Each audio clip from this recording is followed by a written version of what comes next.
Oi pessoal, tudo bem? Vamos continuar lendo Os Segredos da Mente Milionária do T. Harv Eker. Esse livro então, ele fala nesse livro sobre a experiência dele próprio.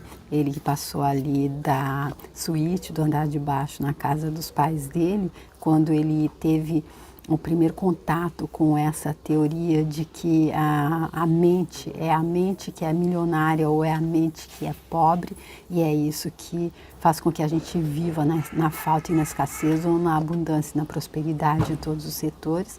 Foi ali então, nesse dia, na casa do pai dele, que ele teve contato com essa pessoa milionária que deu a ele essa dica grandiosa. Ele conseguiu, colocou em prática na vida dele, passou dessa escassez para a abundância em pouquíssimo tempo, eu acredito que em 2 anos, e agora ele escreve o livro que então conta a história dele, ele não é só teoria, é a verdade, é a prática que ele colocou na vida dele mesmo e que ele está ensinando a gente aqui como fazer, tá? É esse então o livro, Os Segredos da Mente Milionária do T. Harv Eker. Nós estamos aqui nessa parte em que ele trouxe para a gente passos para a mudança da programação mental, que já que a mente milionária, ela tem um segredo, o segredo ele mostra que é exatamente os nossos pensamentos, é o que é que a gente está pensando. E aí ele mostrou também ali no vídeo anterior que os pensamentos, ou nos anteriores, todas as páginas anteriores, que os pensamentos eles são baseados, eles vêm ali das nossas crenças, daqueles paradigmas, daquelas crenças que na verdade muitas das vezes nos limitam. E aí, então, a gente precisa, o primeiro passo para mudar essa programação verbal, porque ele está falando da programação verbal, de coisas que a gente ouviu. Ele traz o exemplo de um dos alunos dele, que ouviu da mãe, e traz o exemplo dele próprio, que ouviu do pai. Ambos com referência à abundância financeira, e os dois ele não conseguia ganhar na bolsa de jeito nenhum, e o outro, por mais dinheiro que ganhava, não conseguia manter, exatamente porque eles estavam condicionados por uma programação negativa verbal da mãe e do pai.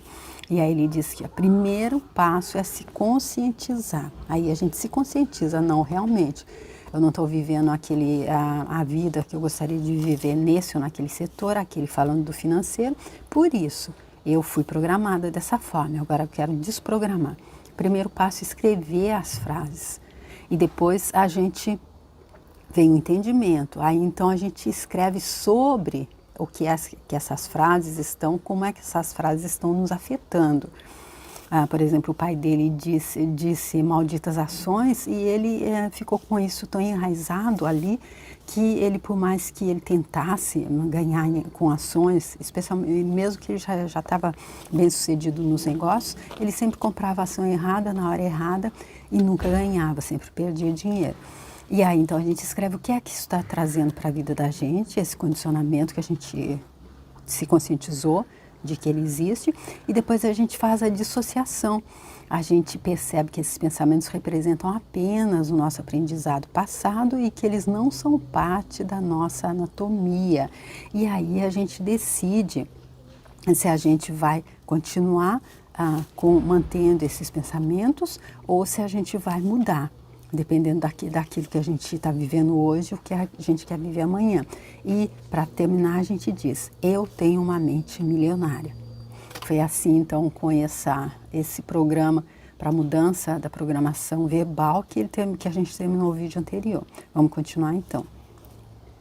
A segunda influência são os exemplos. Então, aqui até agora, ele falou sobre a influência verbal. Quando a gente ouviu alguma coisa no passado, ali do nosso meio, seja os nossos pais, na escola, os nossos amigos, ou no nosso meio religioso, e que nos marcou, e que a gente pegou aquilo como verdade, como se fosse, ali eu falei da história do ovo do cuco, que eu aprendi com a professora Lucelena no vídeo anterior, como se fosse o nosso ovo, como se fosse o nosso filhote, mas não é, isso veio do exterior, isso não é nosso.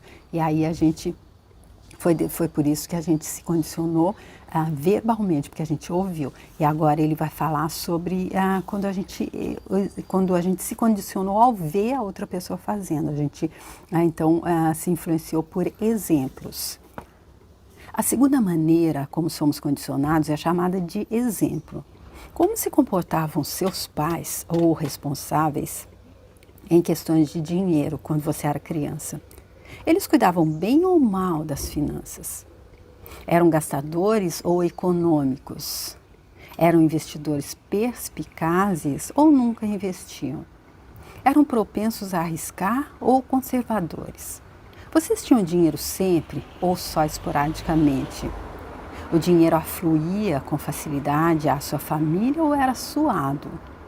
Era a fonte de felicidade ou motivo de ásperas discussões? Olha só as perguntinhas aqui, né? Quais são os exemplos? Quais foram os diálogos que a gente viu ali entre o nosso pai e a nossa mãe? Quais foram os exemplos que eles nos passaram? Sejam os pais, ou seja, quem quer que seja ali no nosso entorno, quando a gente era criança. Então a gente faz uma avaliação de todos esses exemplos, respondendo essas perguntas aqui que ele deu. E por que essa informação é importante? Você já deve ter ouvido a frase: macaco vê, macaco faz. Ora, nós seres humanos não ficamos muito atrás. Quando crianças, aprendemos quase tudo a partir dos exemplos que nos dão. Embora a maioria de nós odeie admitir o que vou dizer, há uma boa dose de verdade no velho ditado: a fruta não cai longe da árvore. Aqui então ele dizendo que a gente não vai gostar muito, porque tem um monte de gente que diz: eu não sou parecido com meu pai, não sou parecida com a minha mãe. Assim, não fisicamente falando, mas ou até, não sei, mas na personalidade, no jeito de agir. E aí ele dizendo, tem muita verdade nesse ditado: a fruta não cai longe da árvore. Eu acredito que especialmente relacionado a crenças, a dogmas, a paradigmas que limitam. Isso me lembra a história da mulher que estava preparando pernil para o jantar, cortando as duas pontas dessa peça de carne. Sem entender, o marido lhe perguntou por que ela fazia isso. Ela respondeu: era assim que minha mãe fazia. Justamente naquela noite, a mãe dela foi jantar com eles. Os dois aproveitaram para perguntar por que ela sempre cortava as duas extremidades do pernil. A mãe respondeu: porque é assim que a minha mãe fazia. Então eles decidiram telefonar para a avó dela e saber por que ela cortava as pontas do pernil. A resposta foi: porque a minha panela era pequena. Olha que super interessante. Então elas se condicionaram e, na verdade, a avó cortava, não porque a mãe dela ensinou, mas sim um motivo bem mais simples: a panela dela era pequena e agora elas, com panelas maiores, acredito, com possibilidade de cozinhar o pernil em uma panela maior, continuavam cortando sem saber por quê. Outra vez citando o ovo do cuco. O cuco deixa o ovo ali, tira o ovo do outro passarinho, põe o ovo dele no lugar e depois, quando nasce o filhote, o passarinho que tá ali no ninho, ele não abre mão, é dele. Então a mesma coisa aqui. Ele mostrando como é que o condicionamento pode vir então dos exemplos. A gente observava, elas observavam as mães fazendo e desse jeito que ela faz e desse jeito que eu vou fazer. A questão é, em matéria de dinheiro, tendemos a ser idênticos aos nossos pais. A um deles em particular ou a uma combinação dos dois. O meu pai, por exemplo, era empresário do ramo da construção civil. Construía de 12 a 100 casas por projeto. Cada um desses empreendimentos demandava um pesado investimento de capital. Ele precisava empenhar tudo o que tínhamos para fazer empréstimos no banco ou nos bancos até as casas serem vendidas e o dinheiro começar a entrar. Por isso, toda vez que ele dava início a um projeto, nós ficávamos mergulhados em dívidas e sem um tostão para gastar. Olha, então ele trazendo o exemplo dele, olha como é que o exemplo que ele teve do pai dele. Então, até que ele conseguisse o retorno do investimento que ele estava fazendo, eles ficavam ali no zero, zerados mesmo. Como você pode imaginar, por essa época o humor do meu pai não era dos melhores, nem a generosidade era o forte dele. Para tudo que eu lhe pedia, mesmo que custasse só 1 centavo, a resposta padrão, depois de "você acha que eu sou feito de dinheiro?", era: "Está maluco?". É claro que eu não conseguia mais do que aquele olhar de "nem pense em pedir outra vez". Garanto que você sabe exatamente o que é isso. Então ele trazendo, mostrando como ele estava realmente condicionado. Tudo que é possível que ele passasse, ele recebeu ali os condicionamentos verbal e agora o condicionamento com o exemplo do pai dele. É lógico que dá para se colocar nos sapatos do pai dele ali, entender ele com a família para sustentar e sem saber se o investimento que ele fez, tendo que estar até, digamos, hipotecando tudo que ele tinha para poder conseguir os empréstimos, se ia haver o retorno ou não. A pessoa só pode ficar ali no máximo do estresse, não é? E aí o filho vem pedir, ele só responde dessa forma. Essa situação durava 1 ano ou 2 até as casas serem vendidas. Meu Deus, é bastante tempo, hein? Depois ficávamos cheios da grana. Da noite para o dia, meu pai se transformava em outra pessoa. Ficava feliz, afável e extremamente generoso. Até me perguntava se eu precisava de dinheiro. Eu tinha ganas de lhe devolver aquele olhar da época das vacas magras. Mas, como não era bobo, dizia apenas: "Claro, pai, obrigado", e revirava os olhos. E aí eu lembro ali do livro Picos e Vales, acho que é do Spencer Johnson, eu fiz também, eu deixo a playlist aqui se você quiser ver. E ele dizia que a vida é de picos e vales. E quando a gente está no vale, que é quando eles estavam ali sem saber se as casas seriam vendidas, estavam zerados, não tinham dinheiro, o pai dele estava no extremo do estresse, super mal-humorado, eles estavam no vale. E aí o Spencer Johnson diz que nessa hora a gente deve relativizar, especialmente que eles sabiam confiar que as casas seriam vendidas e aí eles ficavam cheios de grana, ficavam no pico. E aí nesse caso o livro diz que aí a gente não deve ser arrogante, porque o ideal é ficar menos tempo no vale e mais tempo no pico, não é? A vida era boa até o maldito dia em que ele chegava em casa anunciando: "Encontrei um ótimo terreno, vamos construir novamente".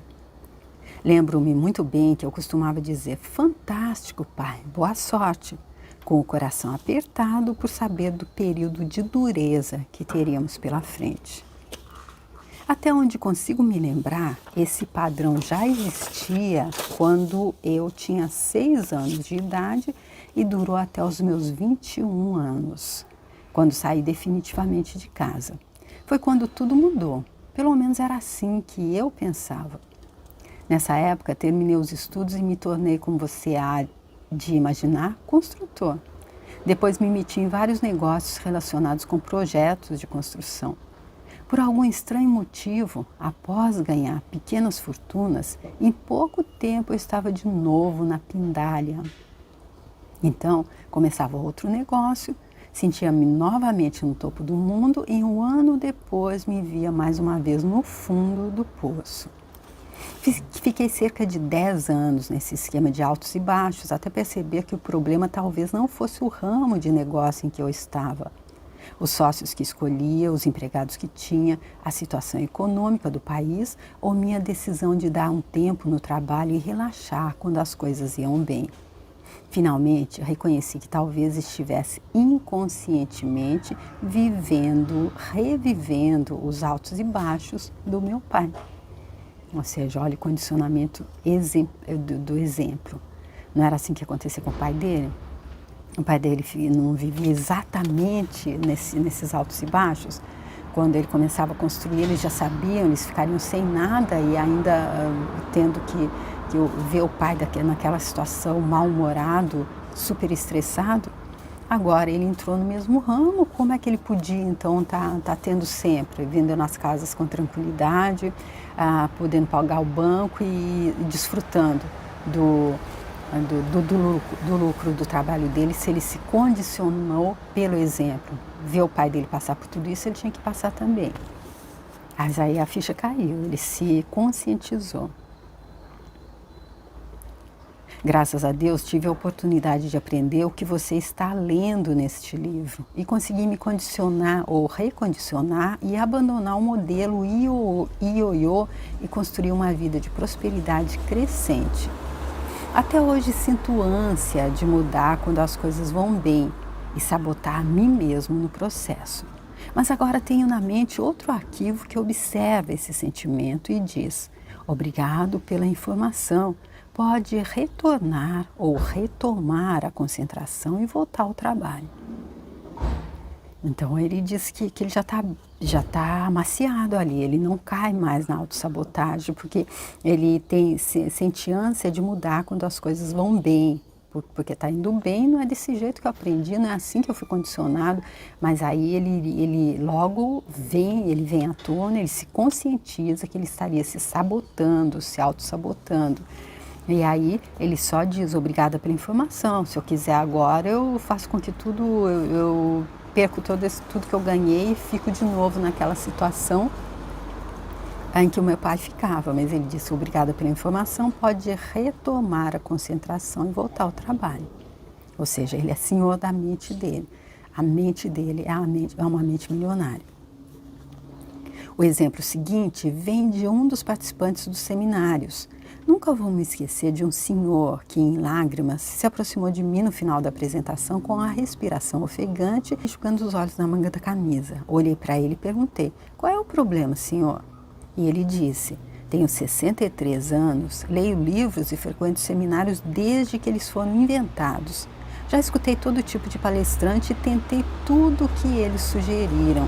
Ações, imóveis, uma dúzia de negócios diferentes. Voltei à universidade e obtive um MBA. Tenho 10 vezes mais conhecimento do que a média das pessoas e jamais alcancei sucesso financeiro. Em todos esses anos, sempre comecei muito bem e acabei de mãos vazias e nunca soube por quê. Eu me achava um completo idiota até hoje.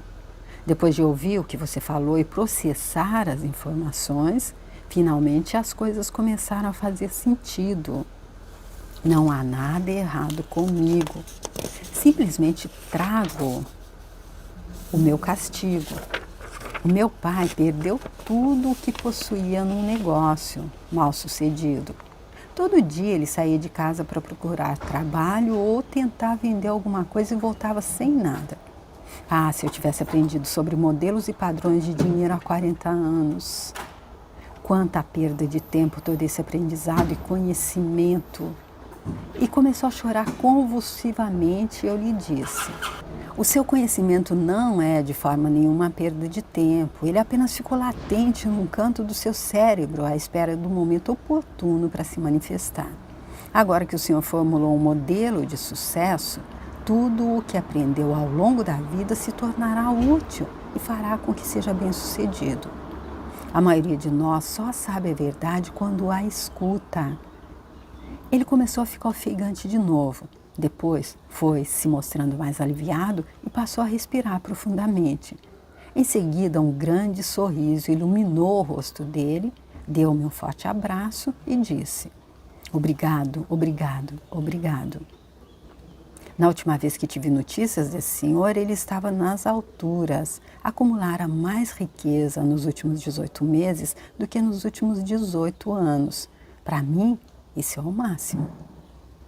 Repito, mesmo que você tenha todo o conhecimento e toda a qualificação do mundo, se o seu modelo não estiver programado para o sucesso, você estará condenado financeiramente.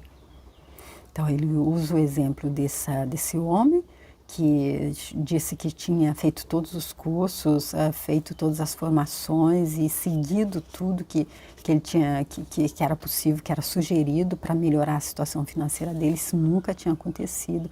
Aí então, por quê? Porque o modelo de programação dele não estava programado para o sucesso. Ele estava programado para falir, para fracassar. Então, Nesse caso, ele estava condenado a estar sempre na falta e na escassez. Foi o que aconteceu. E aí, quando ele entendeu isso, ele com certeza fez aqueles passos lá que ele deu no vídeo anterior e conseguiu limpar essas crenças limitantes. E aí sim, como o Ho'oponopono diz, depois que a gente limpa memórias que nos limitam, a gente deixa tudo limpinho. Ali o Dr. Hurley colocava uma folha assim na frente ele tinha uma placa de plástico ou de vidro, não sei, transparente, e uma lanterna.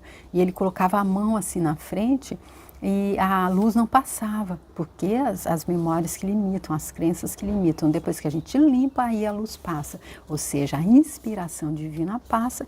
E como Deus é proprietário, dono de tudo e é a generosidade em pessoa, não tem como, depois que a gente estiver inspirado por Ele, não conseguir então aceder ali ao Deus satisfaz todas as nossas necessidades e deixa sempre um excedente tranquilizador na nossa vida. Mas enquanto a gente está com crenças limitantes, eu acredito que a gente fica só aceitando que satisfaça as necessidades básicas, mas a gente não acessa o excedente tranquilizador. E aí quando a gente limpa essas crenças, aí a gente acessa. Nos seminários, recebo muitas pessoas cujos pais lutaram na Segunda Guerra Mundial ou sofreram uma grande perda financeira. Eles sempre se espantam ao perceber que as experiências dos pais influenciaram as crenças e os hábitos deles a respeito de dinheiro. Algumas delas gastam feito loucas, porque, como dizem, é muito fácil perder tudo. Por isso, o melhor é desfrutar o dinheiro enquanto é possível. Outras fazem o caminho inverso, guardam o que tem no cofre para os dias difíceis. Ou seja, as duas programações. Aquele que acha que, porque os pais foram para a guerra e talvez morreram lá ou alguma coisa assim, então é melhor, vai acabar mesmo, eu vou gastar tudo, não vou gastar, e aí se amanhã não tiver mais, fazer o quê? E os outros que então fazem o inverso, eles guardam tudo o que tem, não desfrutam de nada porque esperam por dias difíceis. É aquela coisa daquela reserva para emergência, não é? Reserva para emergência, eu acredito que seja uma armadilha, porque se a gente tem reserva para emergência, a emergência aparece, não é? Acredito eu. Uma palavra de sabedoria. Poupar para os dias difíceis parece uma boa ideia, mas pode também criar grandes problemas.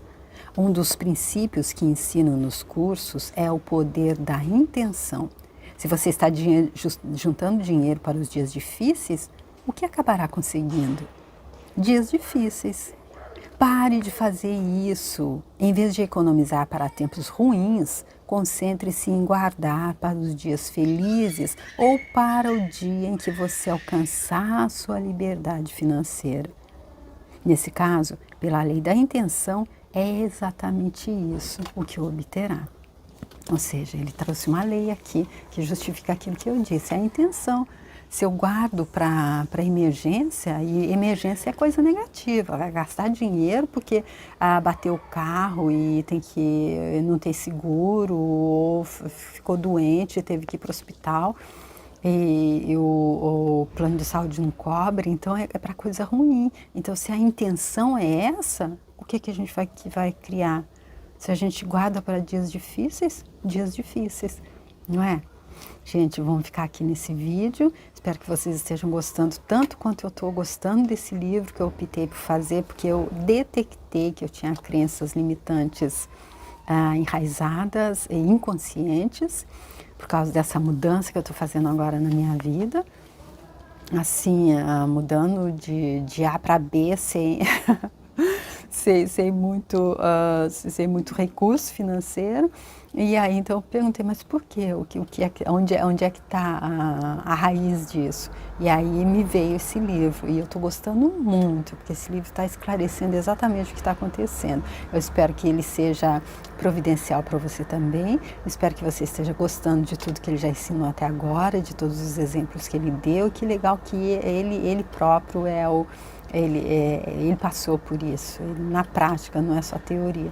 E aí, então, se você tiver gostado, quiser curtir, compartilhar, comentar, muito obrigada. Se você quiser entrar lá no meu canal, que tem muitos outros livros lá também, com esse mesmo objetivo, limpar a crença limitante. Tem vídeos lá sobre o Ho'oponopono também, que ensina muito bem como fazer isso.